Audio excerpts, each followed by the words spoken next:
नमस्कार, मैं हूं श्वेता सिंह और आप देख रहे हैं आज तक। प्राचीन पर जो हमारा इतिहास है उस पर तो गौरव होगा ही, उस पर तो गर्व रहेगा ही, लेकिन अभी वर्तमान पर गर्व की बारी है। पुराना संसद भवन यहां पर रहेगा, लेकिन नए संसद भवन का शिलान्यास, नए संसद भवन के लिए भूमि पूजन ठीक इसी जगह पर हुआ है। और यहीं पर नए संसद भवन जब खड़ा होगा तो आधुनिक भारत की एक ऐसी तस्वीर नजर आएगी जो समूची दुनिया मुड़ मुड़ कर देखेगी। अभी तक जो अंग्रेजों के शासनकाल के कई निशान दिल्ली के इस इलाके में दिखते हैं, वहां पर भारत का अपना गर्व कुछ इस तरीके से स्थापित होगा।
भवन में 21वीं सदी के भारत की आकांक्षाएं पूरी की जाएगी। 10 दिसंबर 2020 दुनिया के सबसे बड़े और जीवंत लोकतंत्र के इतिहास का ये दिन हमेशा याद किया जाएगा। प्रधानमंत्री नरेंद्र मोदी ने देश की नई संसद का भूमि पूजन किया और इसके साथ ही एक और इतिहास रचने की शुरुआत हो गई। दरअसल संसद की नई इमारत साल 2022 में बनकर तैयार होगी, जब देश आजादी की 75वीं सालगिरह मना रहा होगा। ये एक बहुत महत्वाकांक्षी प्रोजेक्ट इसे कहा जा सकता है, क्योंकि इससे पहले जितने साल लगे थे उस संसद भवन के निर्माण में, और अब 2 साल का लक्ष्य रखा गया है। हालांकि सुप्रीम कोर्ट ने अभी तक यही कहा है कि भूमि पूजन तो होगा, लेकिन निर्माण का काम शुरू होने से पहले सुप्रीम कोर्ट को निर्णय लेना होगा इस पर। लेकिन उसके बावजूद अगर 75 साल पूरा होने पर, भारत की स्वतंत्रता के 75 साल पूरा होने पर अगर नए संसद की इमारत को तैयार रहना है, तो ये एक बहुत ही महत्वाकांक्षी प्रोजेक्ट कहा जा सकता है। आज का दिन भारत के लोकतांत्रिक इतिहास में मील के पत्थर की तरह है। भारतीयों द्वारा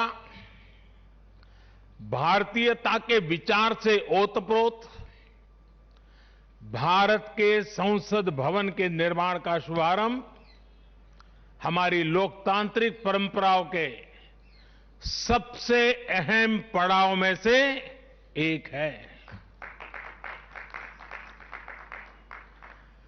हम भारत के लोग मिलकर अपनी संसद के इस नए भवन को बनाएंगे। और साथियों, इससे सुंदर क्या होगा। इस ऐतिहासिक पल के गवाह बने लोकसभा अध्यक्ष ओम बिरला, राज्यसभा के उपाध्यक्ष डॉक्टर हरिवंश, और सरकार के मंत्री और कई देशों के राजदूत रतन टाटा भी मौजूद रहे, जिनकी कंपनी टाटा प्रोजेक्ट लिमिटेड को नया संसद भवन बनाने की जिम्मेदारी सौंपी गई है। संपन्न हो गया है। नए संसद भवन के भूमि पूजन के लिए कर्नाटक के श्रृंगेरी मठ से पुरोहितों को बुलाया गया था। प्रधानमंत्री जी 1 बजे तक आए थे। उस समय में हमने उनके हाथ से यही से भी पूजा फिर से करा के उनके हाथ से फाउंडेशन स्टोन रखाया गया है। नवरत्न सहित एक शिला की स्थापना हुई है और शंकु स्थापना जो लंबे से दिख रहे हैं श्रृंगेरी शंकराचार्य जी ने अपने हाथ से पूजा करके दिया था, उसको भी प्रधानमंत्री जी के हाथ से स्थापित करवाए थे। लोकतंत्र के नए मंदिर के भूमि पूजन में सर्वधर्म प्रार्थना सभा के जरिए सर्वधर्म समभाव का संदेश दिया गया। ये तद्देश प्रतिनिधिभूतः ये तद्देशवासिनां सर्वेषां सज्जनानां योगक्षेमार्थम।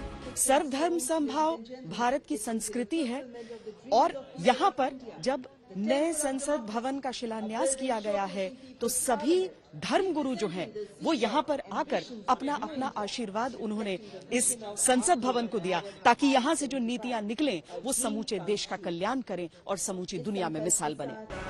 नए भवन का जहाँ भूमि पूजन हुआ वो पुराने भवन के करीब है। पुराने संसद भवन की अपनी ही विरासत है, जहां आधी रात को आजादी मिलने का ऐलान हुआ था। जहां आजादी के बाद पुरानी संसद बनी थी, कई ऐतिहासिक कानून बने, इसकी विरासत को भुलाया नहीं जा सकता। लेकिन प्रधानमंत्री मोदी ने कहा कि यथार्थ को स्वीकार करना भी जरूरी है। उन्होंने बताया नए संसद भवन को बनाने की जरूरत आखिर क्यों पड़ रही। यथार्थ को भी स्वीकारना उतना ही आवश्यक है। ये इमारत अब करीब करीब 100 साल की हो रही है। बीते दशकों में इसे तत्कालीन जरूरतों को देखते हुए निरंतर अपग्रेड किया गया। इस प्रक्रिया में कितनी ही बार दीवारों को तोड़ा गया है, कभी नया साउंड सिस्टम, कभी फायर सेफ्टी सिस्टम, कभी आईटी सिस्टम। लोकसभा में बैठने की जगह बढ़ाने के लिए तो दीवारों को भी हटाया गया। इतना कुछ होने के बाद संसद का ये भवन अब विश्राम मांग रहा है। नए संसद भवन में ऐसी अनेक नई चीजें की जा रही हैं जिससे सांसदों की एफिशिएंसी बढ़ेगी, उनके वर्क कल्चर में आधुनिक तौर तरीके आएंगे। मौजूदा संसद भवन की नींव 12 फरवरी 1921 में रखी गई थी, जो 6 साल में बनकर तैयार हुआ था। कई ऐतिहासिक पलों का गवाह बनने वाला संसद भवन अंग्रेजों की निशानी है। वहीं पीएम मोदी ने कहा कि नया संसद भवन आत्मनिर्भर भारत का प्रतीक बनेगा और नए भारत की आकांक्षाओं को पूरा करेगा। साथियों, पुराने संसद भवन ने स्वतंत्रता के बाद के भारत को दिशा दी, तो नया भवन आत्मनिर्भर भारत के निर्माण का गवाह बनेगा। पुराने संसद भवन में देश की आवश्यकताओं की पूर्ति के लिए काम हुआ, तो नए भवन में 21वीं सदी के भारत की आकांक्षाएं पूरी की जाएगी। आने वाली पीढ़ियां नए भवन को देखकर गर्व करेगी कि ये स्वतंत्र भारत में बना है। आजादी के 75 वर्ष का स्मरण करते हुए इसका निर्माण हुआ है। लोकसभा के अध्यक्ष ओम बिरला के मुताबिक नए संसद भवन की जरूरत लंबे समय से की जा रही थी, लेकिन इसकी शुरुआत करने का फैसला प्रधानमंत्री नरेंद्र मोदी ने ही लिया। द्वारा नए संसद भवन की स्मृति पट्टिका का अनावरण। देश की जनता का सपना है कि उन्हें संसद का एक नया आधुनिक भवन मिले। माननीय सांसदों एवं सदन की भावनाओं को देखते हुए माननीय प्रधानमंत्री जी ने संसद भवन के निर्माण की स्वीकृति दी और आज वह शुभ दिन आया है जब उनके कर कमलों द्वारा नए संसद भवन का भूमि पूजन और शिलान्यास हो रहा है। सरकार के मुताबिक नया संसद भवन तमाम आधुनिक सुविधाओं से लैस होगा। तमाम कोशिशों के बावजूद पुराने भवन में ऐसी सुविधाओं का इंतजाम करना संभव नहीं था। वहीं नए भवन में तमाम सदस्यों, मंत्रियों और अलग अलग विभागों के दफ्तर होंगे। इससे कामकाज को बेहतर बनाने में मदद मिलेगी। श्वेता सिंह के साथ मंजीत नेगी, दिल्ली आज तक।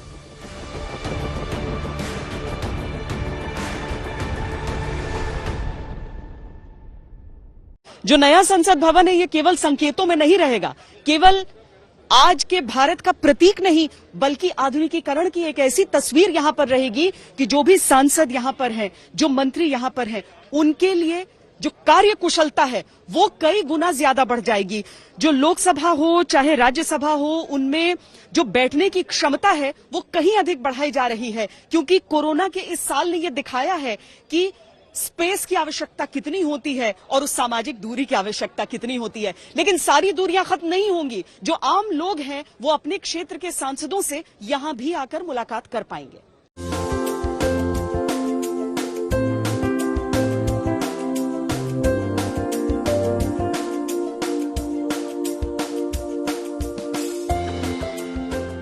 लोकतंत्र का ये मंदिर देश को दिशा दिखाता है, बदले समय के मुताबिक नए नए कानून बनाता है। लेकिन बदलते वक्त के साथ इस मंदिर को भी नएपन की जरूरत होती है और इस वजह से करीब 100 साल पुराने संसद भवन के साथ एक नए संसद का निर्माण शुरू किया जा रहा है। नूतन और पुरातन के सह अस्तित्व का उदाहरण है।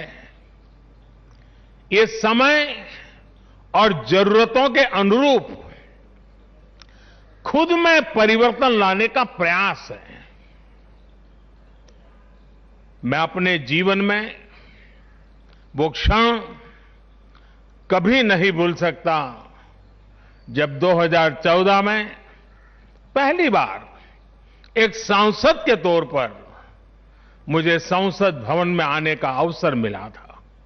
तब लोकतंत्र के इस मंदिर में कदम रखने से पहले मैंने सिर झुकाकर, माथा टेककर लोकतंत्र के इस मंदिर को नमन किया था। नए संसद भवन के साथ नूतन और पुरातन का संतुलन, प्रधानमंत्री नरेंद्र मोदी ने जो ये बात कही है, दरअसल संसद भवन जो मौजूदा है वो अपने पुराने स्वरूप में रहेगा, दूसरे कामों के लिए प्रयोग किया जाएगा जो कि संसदीय ही होंगी। और जो नया भवन होगा वहां पर बाकी व्यवस्थाएं कुछ ऐसी जो आज के भारत की एक सशक्त तस्वीर पेश करें। पुराने संसद भवन में ना तो सांसदों के बैठने की क्षमता को बढ़ाना संभव है, न ही बुनियादी सुधारों के साथ ही तकनीक को अपग्रेड करना मुमकिन है। ऐसे में नया संसद भवन नए भारत की जरूरत बन गया है। नया संसद भवन 64,500 वर्ग मीटर के विशाल इलाके में फैला होगा। इसका त्रिभुजाकार डिजाइन इसे खास बनाएगा। नए भवन में जगह का बेहतर इस्तेमाल होगा। वहीं ये भूकंप रोधी भी होगा। इसका ढांचा ऐसा होगा जहां Z और Z+ सुरक्षा व्यवस्था को सुनिश्चित किया जा सकेगा। इको फ्रेंडली निर्माण से बिजली खपत को 30% तक कम किया जाएगा। ये ऐसा होगा जो अगले 150 साल की जरूरतों को पूरा करेगा। नए संसद में सांसदों के बैठने की क्षमता मौजूद संसद के मुकाबले 50% अधिक होगी। लोकसभा में 888 और राज्यसभा में 384 सांसद बैठ सकेंगे। वहीं संयुक्त संसद अधिवेशन में 1272 सदस्य एक साथ बैठ सकेंगे। यही नहीं, सांसदों के दफ्तर डिजिटल इंटरफेस से लैस होंगे। वहीं लोकसभा और राज्यसभा हॉल में हाई क्वालिटी ऑडियो और वीडियो का इंतजाम होगा। हर डेस्क पर इलेक्ट्रॉनिक गैजेट होंगे। इसके अलावा लाइब्रेरी, डाइनिंग हॉल और मीटिंग हॉल भी भव्य होगा। भारत में अभी लोकसभा में 543 और राज्यसभा में 245 सीटें हैं, लेकिन 2026 में परिसीमन के बाद सांसदों की संख्या बढ़ जाएगी। उससे पहले ही नया संसद भवन बनकर तैयार हो जाएगा। नया संसद भवन नई तकनीक से लैस होने के साथ ही भारतीय कला का भी मिसाल होगा। इसमें क्षेत्रीय कलाकारों की कला और उनके कौशल का इस्तेमाल किया जाएगा। श्वेता सिंह के साथ मंजीत नेगी, दिल्ली आज तक।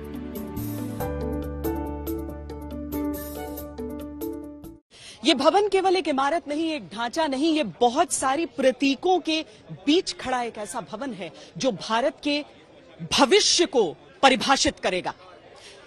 मंजीत सिंह नेगी और कैमरा पर्सन हिमांशु शर्मा के साथ मुझे दीजिए इजाजत। देश और दुनिया की बाकी खबरों के लिए आप देखते रहिए आज तक।